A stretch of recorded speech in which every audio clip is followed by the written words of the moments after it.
ప్రభువునందు ప్రియమైనటువంటి సహోదరులు మరియు సహోదరులారా, అమరస్వరం అనే కార్యక్రమమును వీక్షించుటకు ప్రభు అయినటువంటి యేసుక్రీస్తు నామమున మీ అందరికీ మరొకసారి ఆహ్వానము పలుకుచున్నాను.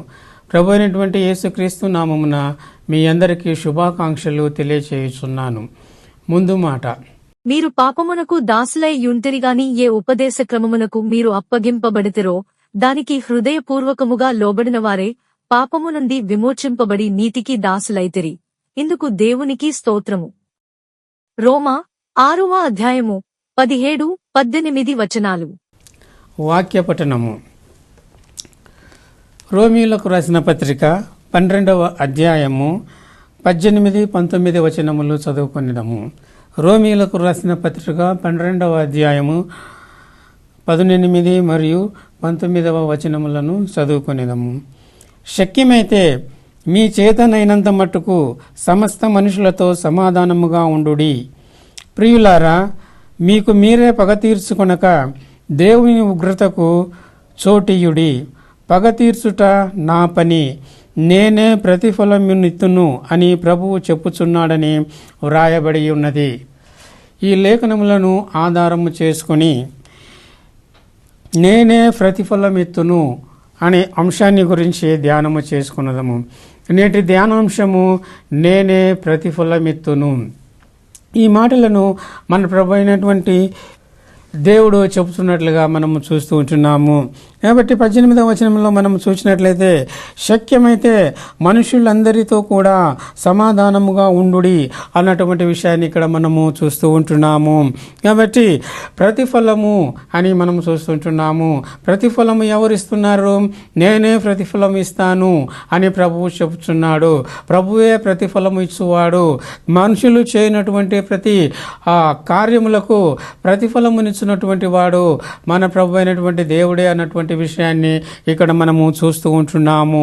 ప్రతిఫలము అనగా చేసిన దానికి బదులుగా ఇచ్చుట లేదా మారుగా ఇచ్చుట అన్నటువంటి విషయాన్ని మనము చూస్తుంటున్నాము. అనేక విషయాలకు ప్రతిఫలం ఇచ్చుటాన్ని మనము చూస్తుంటున్నాము. దేవుని ఆజ్ఞలకు విధేయులు అగుట వలన ప్రతిఫలము కలుగుతుంది. అదేవిధంగా దేవుని యొక్క ఆజ్ఞలకు అవిధేయులు అగుట వలన కూడా ప్రతిఫలము కలుగుతుంది అన్నటువంటి విషయాన్ని మనము చూస్తుంటున్నాము. కాబట్టి ఈ విధముగా ప్రతిఫలము అనున్నది మనము చేయనటువంటి క్రియలపైన ఆధారపడి ఉంటుంది. అటువంటి ప్రతిఫలమును పొందుటకు మరి మనమందరము కూడా మరి సిద్ధంగా ఉండవలెనటువంటి విషయాన్ని ఇక్కడ మనము చూస్తూ ఉంటున్నాము. అయితే ఇక్కడ దేవుని వాక్యము ఏమని మనకు సెలవిస్తూ ఉన్నదంటే, శక్యమైతే, మీకు సాధ్యమైతే మీరు మనుషులందరితో కూడా సమాధానముగా ఉండుడి. చేతనైనంత మట్టుకు శక్యమైతే మనుషులందరితో కూడా సమాధానముగా ఉండుడి అన్నటువంటి విషయాన్ని ఇక్కడ మనం చూస్తున్నాము. సమాధానమునకు ఉన్నటువంటి ప్రాధాన్యతను ఇక్కడ మనము గమనిస్తూ ఉంటున్నాము. ఎందుకనగా దేవుని నుండి మనము సత్ఫలితములు పొందవలెనంటే, దేవుని నుండి మంచి ఫలితము మనము పొందవలెనంటే ఈ లోకంలో మనము సమాధానము కలిగి ఉండవలెను. దేవుడిచ్చినటువంటి సమాధానము మనము కలిగి ఉండవలెను. ఒకరితో ఒకరము మనము సమాధానము కలిగి ఉండవలెను. ఏ విధముగా అయితే మరి మన యొక్క పాపములకు క్షమాపణ పొంది దేవునితో సమాధానము కలిగి ఉన్నామో, ఆయన కుమారుడైనైతే యేసుక్రీస్తుతో కూడా ఏ విధముగా అయితే సహవాసము కలిగినటువంటి వారముగా, సమాధానము కలిగినటువంటి వారముగా ఉన్నామో, అదే విధముగా మనుషులందరితో కూడా సమాధానము కలిగినటువంటి వారముగా ఉండవలెను అని దేవుని యొక్క వాక్యం హెచ్చరిస్తున్నది. సమాధానము ఎంతో ప్రాముఖ్యమైనటువంటిదిగా మనకు కనబడుతున్నది. కాబట్టి సమాధానము కలిగి ఉండవలెను. మీకు మీరే పగ తీర్చుకొనక. కాబట్టి పగ తీర్చుకొనకుండా ఉండవలేనంటే సమాధానము, ఓర్పు, తాళిమి అనున్నది చాలా అవసరముగా ఉంటున్నది. పగ తీర్చుకొనుట, పగ తీర్చుకొనకూడదు అని మనము దేవుని యొక్క వాక్యంలో చూస్తుంటున్నాము. మీకు మీరే పగ తీర్చుకొనకూడదు. ఎవరైనాను మనకు అపకారము చేసినట్లయితే, ఎవరైనాను మనకు కీడు చేసినట్లయితే, మరి ఎవరైనాను మనకు హాని కలిగించినట్లయితే, ఇదిగో వారిపైన మనము పగ తీర్చుకొనకూడదు అన్నటువంటి విషయాన్ని విషయాన్ని వాక్యం మనకు స్పష్టం చేస్తుంది. మనకుగా మనము పగ తీర్చుకొనకూడదు అని దేవుని యొక్క వాక్యము మనకు సెలవిస్తుంది. ఎందుకనగా మరి మనకు కీడు చేసినటువంటి వారికి, మరి లేకపోతే మనకు హాని చేసినటువంటి వారికి, మనకు అపాయం కలిగించినటువంటి వారికి, మనకు నష్టం కలిగించినటువంటి వారికి ఏమి కలుగుతుందంటే దేవుని ఉగ్రత కలుగుతుంది అని చెప్పేసి మనము చూస్తుంటున్నాము. కాబట్టి మనము సమాధానముగా ఉండుట వలన మనము దేవుని యొక్క ఉగ్రతకు చోటు ఇచ్చినటువంటి వారముగా ఉంటాము. కావున సమాధానం అనేది చాలా ప్రాముఖ్యమైనటువంటిది. అదే విధముగా పగ తీర్చుకొనకుండుట కూడా చాలా ప్రాముఖ్యమైనటువంటిది. ఎందుకనగా మనము సమాధానముగా ఉన్నప్పుడు, మనము ఓర్చుకున్నప్పుడు, మనము తాల్మి కలిగి ఉన్నప్పుడు ఇదిగో పగ తీర్చుకొనుట నా పని అని ప్రభువు చెబుతున్నట్లుగా మనము చూస్తుంటున్నాము. ఆ దేవుని ఉగ్రత ఇదిగో వారిపైకి వచ్చునన్నటువంటి విషయాన్ని ఇక్కడ మనము చూస్తూ ఉంటున్నాము. దేవుని ఉగ్రతకు చోటియుడి అని చెప్పేసి మనం చూస్తుంటున్నాము. కాబట్టి మనము దేవుని యొక్క ఉగ్రతకు చోటు ఇవ్వాలి. దేవుని యొక్క ఉగ్రతకు చోటు ఇవ్వాలంటే మనము సమాధానంగా ఉండాలి. దానికి బదులుగా పగ తీర్చుకోనకూడదు. అన్నింటినీ సహించాలి, అన్నింటినీ ఓర్చుకోవాలి, ప్రేమ కలిగి జీవించాలి అన్నటువంటి విషయాన్ని మనము తెలుసుకొనుచున్నాము. కాబట్టి దేవుని ఉగ్రతకు చోటు ఇడి పగ తీర్చుకొనుట నా పని అని చెప్పేసి మనం చూస్తున్నాము. పగ తీర్చుకొనుట మన పని కాదు, మానవుల యొక్క పని కాదు. అయితే పగ తీర్చుకొనుట ఆ ప్రభువు యొక్క పని. ఆయన పగ తీర్చుకునేవాడు. మనకు చేసిన కీడు అంతటికి ప్రతిగా ఆయన పగ తీర్చుకున్నటువంటి వాడుగా కనబడుతూ ఉంటున్నాడు. ఆ సమయము త్వరలోనే ఆసన్నమై ఉన్నది. ఆ సమయము త్వరలోనే రానయున్నది. ఆ సమయమందు మనకు చేయబడినటువంటి కీడు అంతటికి బదులుగా ఆయన పగ తీర్చుకున్నటువంటి వాడుగా ఉన్నాడు అన్నటువంటి విషయాన్ని ఈ లేఖనము స్పష్టము చేస్తూ ఉంది. ఇంకా నేనే ప్రతిఫలమునిత్తును అని ప్రభువు సెలవిస్తుంటున్నాడు. నేనే ప్రతిఫలమిత్తును, ఆయనే ప్రతిఫలమిస్తాడు. మానవులు చేసే ప్రతి క్రియకు, మానవులు చేసే ప్రతి పనికి, మానవులు చేసినటువంటి ప్రతి దానికి కూడా ఇదిగో ప్రభువే ప్రతిఫలం ఇస్తాడు అన్నటువంటి విషయాన్ని ఇక్కడ మనము చూస్తుంటున్నాము. అందుకే ఏమంటున్నాడు? నేనే ప్రతిఫలమిత్తును అన్నటువంటి విషయాన్ని ఆయన ఇక్కడ మనకు సెలవిస్తున్నట్లుగా మనము చూస్తుంటున్నాము. అదే 20వ వచనంలో మనం చూసినప్పుడు కాబట్టి, ఎందుకనగా ప్రతిఫలము నేనే ఇస్తాను, నేనే ప్రతిఫలం ఇస్తాను. కాబట్టి నీ శత్రువు ఆకలి కొని ఉంటే అతనికి భోజనము పెట్టుము. కాబట్టి నీ శత్రువు ఆకలి కొని ఉంటే అతనికి భోజనము పెట్టుము. నేనే పగ తీర్చుకుని వాడను. కాబట్టి నీ శత్రువు ఆకలి కొని ఉంటే అతనికి భోజనము పెట్టుము అని అంటున్నాడు. కాబట్టి మనము శత్రువులను ప్రేమించున్నటువంటి వారుగా ఉండాలి, శత్రువులను ఆదరించున్నటువంటి వారుగా ఉండాలి, శత్రువులను దీవించినటువంటి వారుగా ఉండాలి, శత్రువుల కోసము ప్రేమించున్నటువంటి వారుగా ఉండాలి, శత్రువులతో శత్రుత్వము పెట్టుకోకుండా వారితో సమాధానముగా ఉండాలి అన్నటువంటి విషయాన్ని ఈ లేఖనము మనకు స్పష్టము చేస్తూ ఉంది. కాబట్టి నీ శత్రువు ఆకలి కొని ఉంటే అతనికి భోజనము పెట్టుము, దప్పి కొని ఉంటే దాహమిమ్ము అని చెప్పినట్లుగా మనం చూస్తుంటున్నాం. ఒకవేళ నీ స్నేహితుడు, నీ యొక్క శత్రువు దాహము కొని ఉంటే అతనికి దాహమునకు ఇమ్ము అని ఇక్కడ మనము చూస్తూ ఉంటున్నాము. అలాగు చేయట వలన అతని తల మీద నెప్పులు కుప్పలుగా పోయిదువు అని చెప్పేసి మనము చూస్తుంటున్నాము. కాబట్టి శత్రువును ప్రేమించుట చాలా ప్రాముఖ్యము. దేవుడు మన పక్షముగా పగ తీర్చుకొనవలనంటే, దేవుడు మన పక్షముగా ప్రతిఫలమును ఇవ్వవలనంటే ఇదిగో ఆయనకు మనము అవకాశం ఇవ్వవలెను. శత్రువును మనము ప్రేమించవలెను. శత్రువు ఆకలి కొని ఉంటే అతనికి భోజనము పెట్టవలెను, దాహము కొని ఉంటే అతనికి దాహమునకి ఇవ్వవలెను అన్నటువంటి విషయాన్ని ఇక్కడ ప్రభువు మనకు జ్ఞాపకం చేస్తూ ఉంటున్నాడు. ఆ తర్వాత ఏమంటున్నాడు? కీడు వలన జయింపబడక మేలు చేత కీడును జయించుము అని చెప్పేసి మనం చూస్తుంటున్నాము.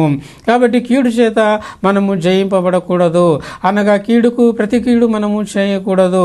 అయితే ఎవరైతే కీడు చేస్తారో ఆ కీడుకు ప్రతిగా మనము మేలు చేసినట్లయితే ఇదిగో ఆ మేలు చేత మనము కీడును జయించిన వారం అవుతాం అన్నటువంటి విషయాన్ని ఇక్కడ మనం చూస్తుంటున్నాము. కాబట్టి కీడుకు ప్రతిగా మనము మేలు చేయవలెను. ఆ కీడు చేసేవారు ఎవరైనాను సరే ఆ కీడును మనము సహించవలెను, దానికి ప్రతిగా మనము మేలు చేయవలెను అన్నటువంటి విషయాన్ని ఇక్కడ దేవుని యొక్క వాక్యము మనకు స్పష్టము చేస్తుంది. ఇంకా దేవుని యొక్క వాక్యంలో మనము చూసినప్పుడు తెసలోనికలకు రాసినటువంటి మొదటి పత్రిక 4వ అధ్యాయము 3వ వచనంలో మనం చూసినట్లయితే, మీరు పరిశుద్ధులగుటయే అనగా మీరు జారత్వమునకు దూరముగా ఉండుటయే దేవుని చిత్తము. మీలో ప్రతివాడును దేవుని ఎరుగని అన్యజనుల వలె కామాభిలాషయందు కాక పరిశుద్ధత యందును ఘనత యందును తన ఘటమును ఎట్లు కాపాడుకొనవలెనో అది ఎరిగినుటయే దేవుని చిత్తము. ఈ విషయమందెవడును అతిక్రమించి తన సహోదరునికి మోసము చేయకుండవలెను. ఎందుకనగా మేము పూర్వము మీతో చెప్పిరి సాక్ష్యం ఇచ్చిన ప్రకారము ప్రభువు వీటన్నిటి విషయమై ప్రతిదండన చేయువాడు అని చెప్పేసి మనం చూస్తుంటున్నాము. ప్రతిదండన అనగా ప్రతిఫలము చేయువాడు అని చెప్పేసి మనం చూస్తుంటున్నాము. కాబట్టి ఏమంటున్నాడు, మీరు వీటన్నిటి విషయమై ప్రతిదండన చేయువాడు అని చెప్పేసి మనం చూస్తున్నాము. ప్రతిదండన చేయునటువంటి వాడు ఎవరు అంటే ప్రభువు అని చెప్పేసి మనం చూస్తుంటున్నాము. కాబట్టి ఆయన ప్రతిదండన చేస్తాడు. కాబట్టి ప్రతిదండన చేయుటకు ఆయనకు అవకాశం ఇవ్వలను, ప్రతిఫలము ఇచ్చుటకు ఆయనకు అవకాశం ఇవ్వలను, విగ్రత తీర్చుకొనుటకు ఆయనకు అవకాశం ఇవ్వలేను. ఆ విధముగా ఆయనకు అవకాశము ఇవ్వవలెనంటే మరి మీరు ఏమి చేయవలెను, మనం ఏమి చేయవలెనంటే ఇదిగో మనము పరిశుద్ధులముగా దీవించవలెను. అందుకే ఆయన మనలను ఏర్పాటు చేసుకొని ఉన్నాడు. పరిశుద్ధులముగా జీవించవలెను. పరిశుద్ధులముగా ఏ విధంగా జీవించగలరు? పరిశుద్ధులముగా మార్చబడలేను. ఏ విధముగా పరిశుద్ధులుగా మార్చబడగలరు? ఇదిగో యేసు ప్రభు యొక్క రక్తంతో పాపములను కడిగి వేసుకొని నీతిమంతులుగా తీర్చబడవలెను. యేసుక్రీస్తు యొక్క రక్తంతో పాపములను కడుగుకొని పరిశుద్ధపరచబడవలెను. పరిశుద్ధాత్మ వలన పరిశుద్ధపరచబడవలెను. పరిశుద్ధమైనటువంటి జీవితమును కలిగి లోకమందు ఆత్మ ద్వారా జీవించవలెను. ఈ విధముగా మరి పరిశుద్ధులుగా జీవించుట వలన మరి మనము దేవునికి దగ్గరగా అవుతాము. అంతేకాదు అది దేవుని చిత్తము అని చెప్పేసి కూడా మనం చూస్తుంటున్నాము. కాబట్టి పరిశుద్ధులుగా జీవించుటయే అని మనం చూస్తుంటున్నాము. ఏ విధముగా పరిశుద్ధులుగా జీవించాలి అనగా, పరిశుద్ధులుగా జీవించటము అనగా అంటే ఏమిటి అనగా, ఇక్కడ మనం చూసినట్లయితే జారత్వమునకు మీరు దూరముగా ఉండుండి అని చెప్పేసి మనం చూస్తుంటున్నాము. జారత్వానికి మీరు దూరముగా ఉండుట దేవుని చిత్తము, మీరు పరిశుద్ధులుగా ఉండుట దేవుని చిత్తము అన్నటువంటి విషయాన్ని ఇక్కడ మనము చూస్తుంటున్నాము. అలాగే మీలో ప్రతివాడును దేవుని ఎరుగని అన్యజనుల వలె కామాభిలాష ఎందు కాక. కాబట్టి దేవుని ఎరుగనటువంటి అన్యజనులు ఈ లోకంలో ఉన్నటువంటి కామాభిలాషలకు వారు లోనైనటువంటి వారుగా కనబడుతూ ఉంటున్నారు. లోకంలో ఉన్నటువంటి శరీరాశ, నేత్రాశ, జీవపుటంబాలకు వారు లోబడినటువంటి వారుగా కనబడుతూ ఉంటున్నారు. అందుచేత వారు అపవిత్రులుగా జీవిస్తూ ఉంటున్నారు. అయితే ఇక్కడ ఏమంటున్నాడంటే, మరి మీరు దేవుని ఎరుగని అన్యజనుల వల్లే ఉండకూడదు అని చెప్పేసి ఈ దేవుని యొక్క వాక్యము మనకు సెలవిస్తుంది. కాబట్టి మనము అన్యజనుల వల్లే ఉండకూడదు అన్నటువంటి విషయాన్ని ఇక్కడ దేవుని వాక్యము జ్ఞాపకం చేసుకొనుచున్నది. కాబట్టి కామాభిలాష ఎందు కాక పరిశుద్ధత యందును ఘనత యందును తన ఘటమును ఎట్లు కాపాడుకొనవలెనో అది ఎరియుండుటయే దేవుని చిత్తము అని చెప్పేసి మనం చూస్తుంటున్నాము. కాబట్టి పరిశుద్ధత యందు అదే విధముగా ఘనత యందు మనలను మనము ఏ విధముగా కాపాడుకొనవలెనో అను విషయమును ఎరిగియుండుటయే దేవుని చిత్తము అని ఇక్కడ వాక్యము సెలవిస్తున్నది. కాబట్టి మనము పరిశుద్ధముగా ఉండాలి. పరిశుద్ధముగా ఉండాలంటే ఏమి చేయవలెను? మనము ఘనత కలిగినటువంటి వారముగా ఉండాలి. ఘనత కలిగినటువంటి వారంగా ఉండవలనంటే ఏమి చేయవలెను? అపవిత్రమైనటువంటి కార్యములకు దూరంగా ఉండవలెను. ఘనహీనమైనటువంటి కార్యములకు, హీనమైనటువంటి కార్యములకు మనము దూరంగా ఉండవలెను అన్నటువంటి విషయాన్ని మనం చూస్తుంటున్నాము. కాబట్టి ఇక్కడ ఏమంటున్నాడు ఆయన, మీరు జారత్వమునకు దూరముగా ఉండుడి. అదే విధముగా మరి అన్యజనుల వలె ప్రవర్తింపకుడి, కామాభిలాషల యందు మరి ఇష్టపడకుడి అన్నటువంటి విషయాన్ని ఇక్కడ మనము చూస్తుంటున్నాము. ఆ విధముగా చేయటం వలన మరి మనము దేవుని యొక్క చిత్తమును నెరవేర్చినటువంటి వారముగా ఉంటామని చెప్పేసి మనము చూస్తుంటున్నాము. అటు తర్వాత ఇంకా ఏమంటున్నాడు, ఈ విషయమందెవడును అతిక్రమించి తన సహోదరుని మోసము చేయకుండా వలెను. కాబట్టి తన యొక్క సహోదరుని మోసము చేయకుండా వలెను అని చెప్పేసి మనం చూస్తున్నాము. సహోదరుని ప్రేమించువాడు మరి సహోదరుని ద్వేషించడు. సహోదరుని ప్రేమించువాడు సహోదరుని వంచడు, మోసపరచడు. అదేవిధంగా సహోదరుని ప్రేమించినటువంటి వాడు సహోదరునికి కీడు చేయడు, హాని చేయడు అన్నటువంటి విషయాన్ని మనము చూస్తూ ఉంటున్నాము. కాబట్టి ఆ విధముగా సహోదరుని మనము మోసము చేయకుండా ఉండవలెను. ఏ విషయంలోనైనా సరే, ధనము, ఆస్తి, సంపద ఏ విషయంలోనైనా సరే సహోదరుని మోసము చేయకుండా ఉండవలెను అని దేవుని యొక్క వాక్యము సెలవిస్తుంది. ఎందుకు మనము సహోదరుని మోసము చేయకూడదు అంటే, ఎందుకనగా మేము పూర్వం మీతో చెప్పి సాక్ష్యం ఇచ్చిన ప్రకారము ప్రభువు వీటన్నిటి విషయమే ప్రతిదండన చేయువాడు. కాబట్టి వీటన్నిటి విషయమే ప్రభు ప్రతిదండన చేయనటువంటి వాడుగా ఉంటున్నాడు. కాబట్టి మీరు సహోదరుని మోసం చేయకుండా ఉండకూడదు. మీరు పరిశుద్ధమైనటువంటి వారుగా జీవించవలెను. మీరు గనులైనటువంటి వారుగా జీవించవలెను. ఈ లోకమందు ఘనమైనటువంటి జీవితమును మీరు జీవించవలెను అన్నటువంటి విషయాన్ని ఇక్కడ పౌలు మనకు స్పష్టము చేస్తూ ఉంటున్నాడు. ఎందుకనగా ప్రతిదండన చేయనటువంటి వాడు మన ప్రభు అయినటువంటి దేవుడు అన్నటువంటి విషయాన్ని ఇక్కడ మనము చూస్తుంటున్నాము. ఆ తర్వాత 7వ వచనంలో మనం చూసినప్పుడు, పరిశుద్ధులగుటకే దేవుడు మనలను పిలిచాను కానీ అపవిత్రులుగా ఉండుటకు మనలను దేవుడు పిలవలేదు. కాబట్టి దేవుడు మనలను పిలిచాడు. ఎందుకు పిలిచాడు? పరిశుద్ధులుగా ఉండుటకు పిలిచాడు. యేసుక్రీస్తు యొక్క రక్తం చేత అభిషేకింపబడుటకు పిలిచాడు. ఆయన అడుగుజాడలలో నడుచుటకు మనల్ని పిలిచాడు. ఆయన స్వరమును విని ఆయనను అనుసరించి ఆయనను వెంబడించుటకు మనలను పిలిచాడు. కాబట్టి ఈ విధంగా ఆయనను వెంబడించి పరిశుద్ధులుగా ఉండుటకు ఆయన మనలను పిలిచాడు. కాబట్టి ఏ విధమైనటువంటి అపవిత్రతకు కూడా మనకు చోటు ఇవ్వకూడదు అన్నటువంటి విషయాన్ని ఇక్కడ మనము చూస్తూ ఉంటున్నాము. 8వ వచనంలో మనం చూసినప్పుడు, కాబట్టి ఉపేక్షించువాడు మనుషుని ఉపేక్షింపడు కానీ మీకు తన పరిశుద్ధాత్మ అనుగ్రహించిన దేవునినే ఉపేక్షించుతున్నాడు అని చెప్పేసి మనం చూస్తుంటున్నాము. కాబట్టి దేవుడు ఏమైతే మనకు ఆజ్ఞాపించినాడో అటువంటి ఆజ్ఞలను మనము ఉపేక్షించు వారంగా ఉండకూడదు అన్నటువంటి విషయాన్ని ఇక్కడ మరి పరిశుద్ధాత్ముడు మనకు స్పష్టం చేస్తూ ఉంటున్నాడు. ఇక మత్తయి సువార్త 6వ అధ్యాయము 4వ వచనములో మనం చూసినట్లయితే, అట్లయితే రహస్యమందు చూసు నీ తండ్రి నీకు ప్రతిఫలమిచ్చును అని చెప్పేసి మనం చూస్తుంటున్నాము. కాబట్టి ఇక్కడ కూడా ప్రతిఫలము అనే అంశాన్ని గురించి మనము చూస్తుంటున్నాము. దేనికి ప్రతిఫలం ఇస్తున్నాడు? ఈయన ధర్మానికి ప్రతిఫలం ఇస్తున్నట్లుగా మనము చూస్తున్నాము. లోకమందున్న మీ తండ్రి యొద్ద మీరు ఫలము పొందుదురు. కావున నీవు ధర్మము చేయునప్పుడు, 2వ వచనము, నీవు ధర్మము చేయునప్పుడు మనుషుల వలన ఘనత నొందవలెనని వేషధారులు సమాజ మందిరములలోను వీధులలోనూ చేయులాగున నీ ముందర బూర ఊదింపవద్దు అని చెప్పేసి ఇక్కడ మనం చూస్తుంటున్నాము. కాబట్టి ధర్మము చేయాలి. ధర్మము చేయనప్పుడు ఏ విధంగా ఉండవలెను? వేషధారుల వలె ఉండకూడదు. బూర ఊదించుకుంటూ ధర్మము చేయకూడదు అని ఇక్కడ ప్రభువు చెబుతుంటున్నాడు. నీవు ధర్మము చేయనప్పుడు ఏ విధంగా ఉండాలి? అది రహస్యముగా ఉండాలి. నీ కుడి చేయి చేయనటువంటిది ఎడమ చేతికి తెలియకూడదు. అదేవిధంగా నీ ఎడమ చేతితో చేస్తున్నటువంటి ధర్మము కుడి చేతికి తెలియకూడదు. అంత రహస్యముగా నీవు ధర్మము చేయవలెను. ఆ విధంగా నీవు ధర్మము చేసినప్పుడే రహస్యమందు చూస్తున్నటువంటి నీ తండ్రి నీకు ప్రతిఫలం ఇచ్చును అని చెప్పేసి మనం చూస్తుంటున్నాము. కాబట్టి అక్కడ మనము శత్రువును ప్రేమించవలెనటువంటి విషయాన్ని మనం చూస్తున్నాము. పగ తీర్చుకుంటకు దేవునికి అవకాశం ఇవ్వవలెనని మనం చూస్తున్నాము. ఉగ్రతను తీర్చుకుంటకు దేవునికి అవకాశం ఇవ్వవలెనని మనం చూస్తున్నాము. ప్రతి దండన ఆయన చేస్తాడు అన్నటువంటి విషయాన్ని మనం చూస్తున్నాము. అయితే ఇక్కడ ప్రతిఫలము ఆయన ఇస్తాడని మనం చూస్తుంటున్నాము. దేనికి ప్రతిఫలం ఇస్తుంటున్నాడు? మనము చేసే ధర్మానికి ప్రతిఫలం ఇస్తున్నాడు. ఏ ధర్మానికి?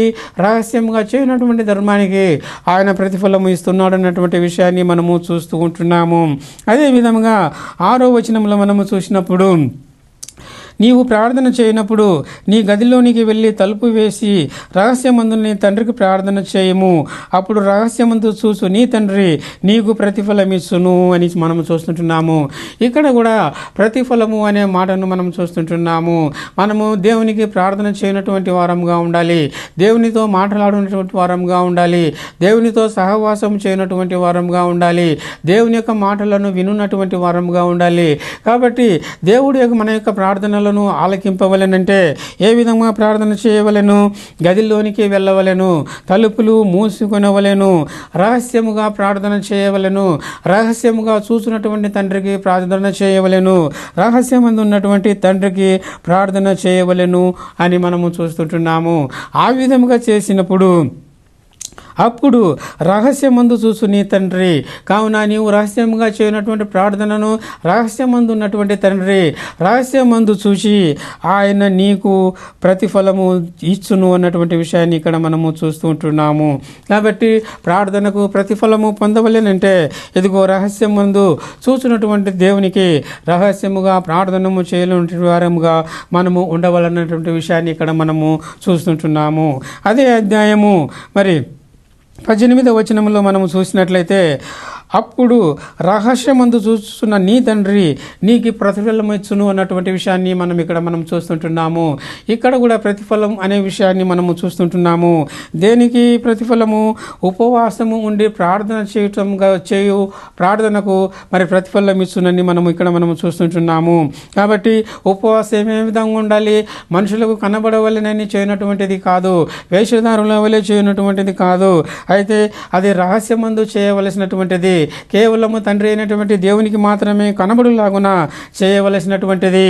ఉపవాసం ఉన్నప్పుడు ఇదిగో మరి ముఖము కడుగుకొని తల అంటుకొని మరి రహస్యమందు చూస్తున్నటువంటి తండ్రికి ప్రార్థన చేయవలను. ఆ విధంగా చేసినట్లయితే ఉపవాస ప్రార్థనకు మరి ప్రతిఫలము లభిస్తుంది అన్నటువంటి విషయాన్ని దేవుని యొక్క వాక్యము మనకు సెలవిస్తుంది. అదేవిధంగా మత్తయి సువార్త 16వ అధ్యాయంలో మనము చూసినట్లయితే 16వ అధ్యాయం 27వ వచనము, మనుష్య కుమారుడు తన తండ్రి మహిమగల వాడై తన దూతలతో కూడా రాబోచున్నాడు. అప్పుడు ఆయన ఎవని క్రియల చొప్పున వానికి ప్రతిఫలం ఇచ్చును అని మనం చూస్తుంటున్నాము. కాబట్టి ఇక్కడ కూడా ప్రతిఫలం అనే మాటను మనం చూస్తుంటున్నాము. మనుష్య కుమారుడు ఇదిగో రానయింటున్నాడు, రెండవసారి ఆయన రాయనయింటున్నాడు. ఆయన వచ్చినప్పుడు ఎవని క్రియల చొప్పున వానికి ప్రతిఫలం ఇచ్చును అని చెప్పేసి మనం చూస్తున్నాము. కాబట్టి మనమందరం కూడా దేవుని యొక్క ప్రతిఫలమును పొందనయింటున్నాము. అయితే ఆ ప్రతిఫలము ఏ విధంగా ఉంటున్నది అన్నటువంటి విషయాన్ని మనము ఆలోచించవలేను. ఎవరి క్రియల చొప్పున వారికి ప్రతిఫలం ఇచ్చును అని ఇక్కడ ప్రభువు సెలవిస్తున్నట్లుగా మనము చూస్తుంటున్నాము.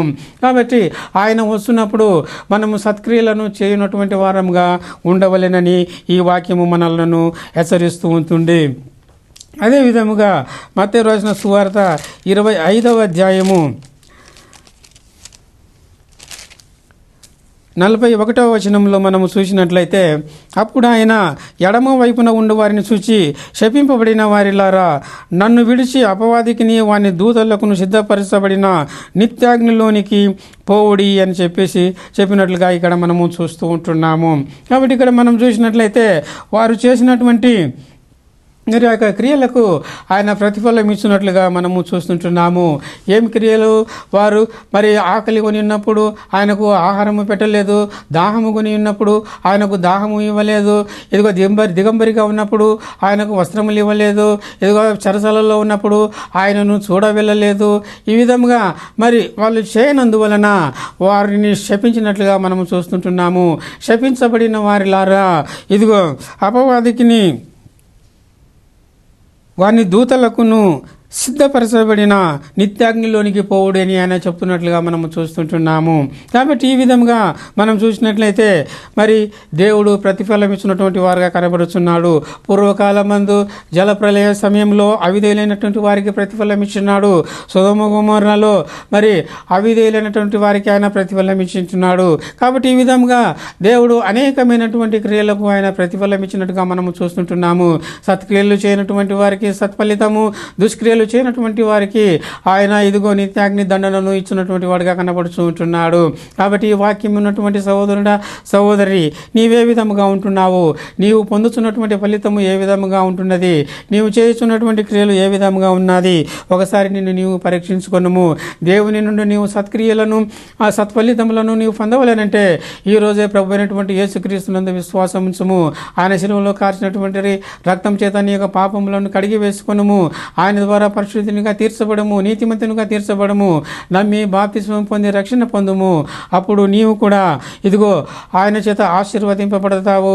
అంతేకాదు ఇదిగో ఆయన ద్వారా మంచి ఫలితములను నీవు పొందుతావు అన్నటువంటి విషయాన్ని ఇక్కడ మనము నేర్చుకొనుచున్నాము. ఆ విధంగా చేయుటకు ప్రభువు మీకు సహాయము చేయనుగాక. ప్రార్థించుకుందాము. పరలోకమందున్న మా తండ్రి, గొప్ప దేవ, మీ ఘనమైన నామమునకు యేసుక్రీస్తు ద్వారా కృతజ్ఞతాస్తులు సమర్పిస్తున్నాము. తండ్రి, ఇదిగో ఇంతవరకు నాయన నేనే ప్రతిఫలమిత్తును అని మీరు చెప్పినటువంటి మాటను మేము ధ్యానము చేసుకొని ఉంటున్నాము.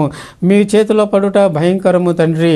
కావున ఇదిగో నా తండ్రి, ఈ లోకంలో ఉన్నప్పుడే మేము ఈ అపవిత్రతకు మరి జారత్వమునకు మరి కామాభిలాషకునైనా దూరముగా ఉండి నా తండ్రి, ఇదిగో నాయన మీ యొక్క చిత్తానుసారముగా మేము పరిశుద్ధులముగా ఈ లోకంలో జీవించి ఎల్లప్పుడూ మీతో కూడాను, మీకు కుమారుడైనటువంటి యేసుక్రీస్తుతో కూడాను సహవాసం చేయనటువంటి వారంగా ఉండున్నట్లు మీ కృపను గ్రహించమని ప్రాధేయపడుచున్నాను.